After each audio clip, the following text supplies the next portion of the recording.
जय हिंद साथियों, स्वागत है आप सभी का शाइन वाईटी क्लासेस में।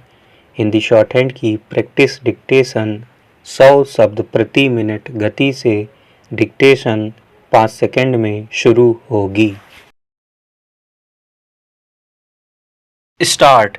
विश्व में महामंदी का वातावरण है और हमारे देश का दावा है कि इस महामंदी के कुप्रभाव से हम निकल गए हैं। बचकर निकले हैं या नहीं, इसका विवेचन तो बाद में होता रहेगा।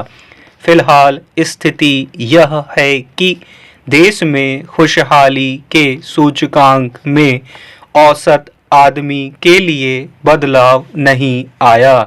उसके रोजगार की स्थिति में कोई चमत्कारिक परिवर्तन नहीं हुआ।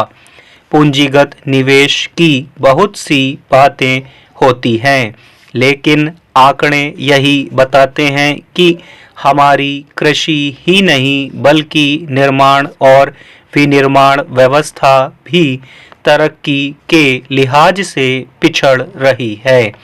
जो कमाई हो रही है वह अधिकतर पर्यटन, सेवा और आतिथ्य क्षेत्र से हो रही है, जबकि ऐसा नहीं होना चाहिए था।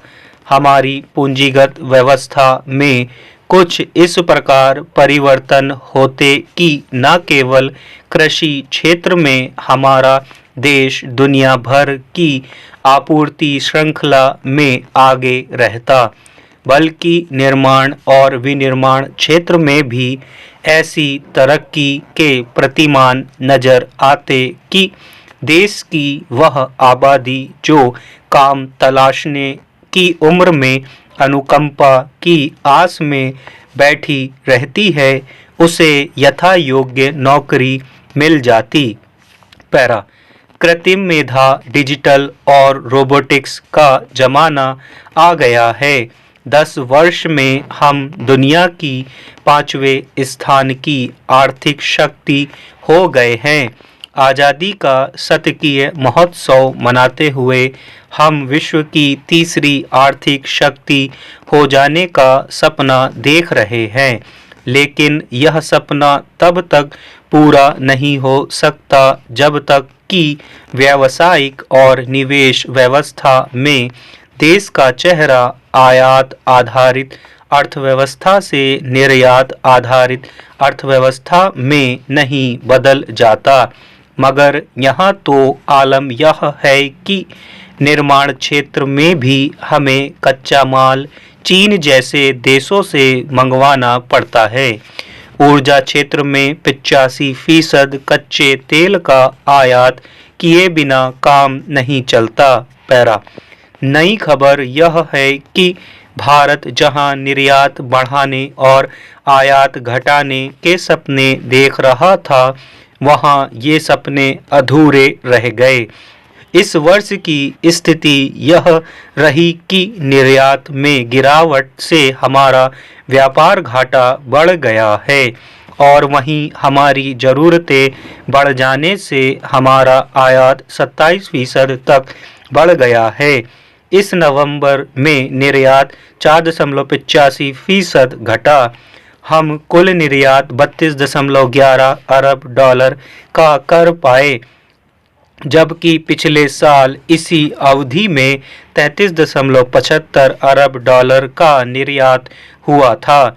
दूसरी ओर आत्मनिर्भरता और वोकल फॉर लोकल के नारों के बावजूद हमारा आयात बढ़कर 69.95 अरब डॉलर हो गया है। देश का व्यापार घाटा भी बढ़ गया है।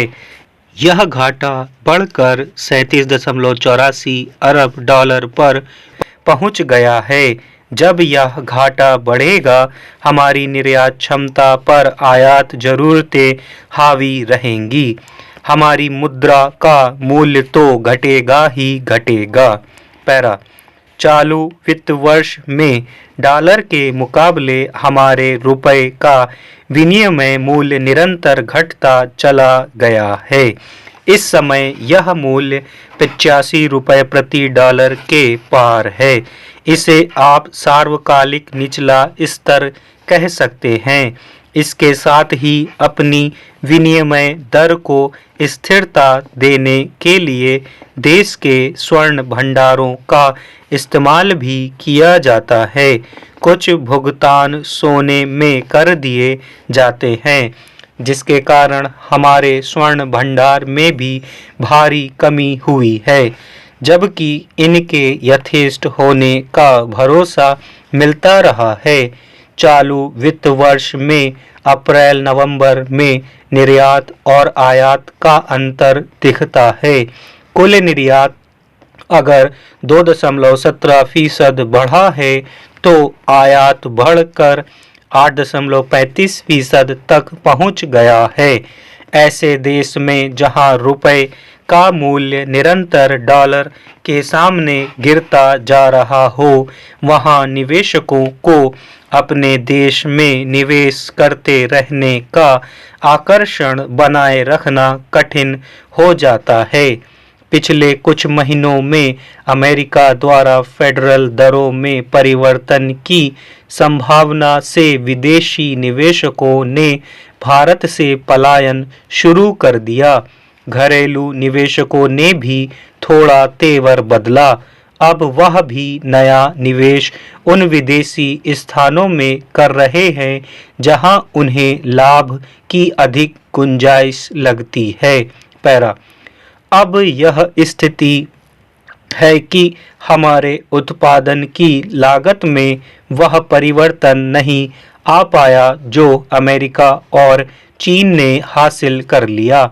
अमेरिका हो या यूरोपीय संघ या फिर चीन, ये सभी अपने देश में उत्पादन की कुशलता बढ़ाने के लिए शोध और अनुसंधान पर बहुत खर्च करते हैं। देश की तकनीक को प्रगति पथ पर अग्रसर रखते हैं। हमारे यहाँ जय जवान जय किसान के साथ जय अनुसंधान का नारा तो लगा दिया जाता है, लेकिन यह अनुसंधान पर खर्च जीडीपी का मात्र 0.6% है। इसके मुकाबले चीन को ले लीजिए, जिसे व्यावसायिक प्रतियोगिता में हम छका देने के सपने देखते रहते हैं। उसकी जीडीपी हमसे 6 गुना ज़्यादा है। वह इसका 3% शोध और अनुसंधान में लगा देता है। वह तकनीकी ज्ञान को लगातार बढ़ा रहा है और हमारे यहाँ जय अनुसंधान की प्रतिबद्धता के बावजूद अनुसंधान पर 0.6% का खर्च हैरान नहीं करता। पैरा बार बार देश में शिक्षा क्रांति की घोषणा के बावजूद हम शिक्षा विकास के लिए योजना या नीति आयोग द्वारा सुझाई गई 6% निवेश दर तक पहुंच नहीं पाते और उससे कम ही शिक्षा विकास पर खर्च करते हैं। उधर उत्पादन की गति कुछ इस तरह से बढ़ती है कि हमें अपनी तरक्की स्पुतनिक के मुकाबले बैलगाड़ी सी लगने लगती है। जरूरत यह है कि देश में अनुसंधान और शोध को प्राथमिकता दी जाए। सभी चीजें बाहर से आयात नहीं की जा सकती और विशेष रूप से जबकि हम अपने देश को एक आयात आधारित व्यवस्था नहीं बल्कि निर्यात आधारित व्यवस्था बना देना चाहते हैं। लेकिन हमारा माल तो तभी बाहर बिकेगा जब तकनीकी रूप से यह दूसरे देशों से उत्तम नहीं तो कम से कम उनके समान हो। पैरा गिरती हुई विनिमय दर को कैसे रोका जाए? दरअसल इसके लिए जरूरी है कि हमारा व्यापार घाटा कम हो और हमारा निर्यात बढ़े। हमारे निवेशकों ने हर तरह के निर्माण की तरफ हाथ बढ़ाया, पर हम निर्यात क्षेत्र में अपनी मौलिक छाप नहीं छोड़ पा रहे। अपनी विशेष संस्कृति की पुरातन वस्तुओं का स्मरण हम बहुत करते हैं और आजकल उनकी तलाश भी खूब हो रही है। लेकिन अगर दुनिया भर को इन वस्तुओं के प्रति आकर्षित करके हम उनकी मांग पर अपना सर्वाधिकार कर लेते तो निश्चय ही देश को निर्यात आधारित अर्थव्यवस्था बनते देर ना लगती। स्टॉप।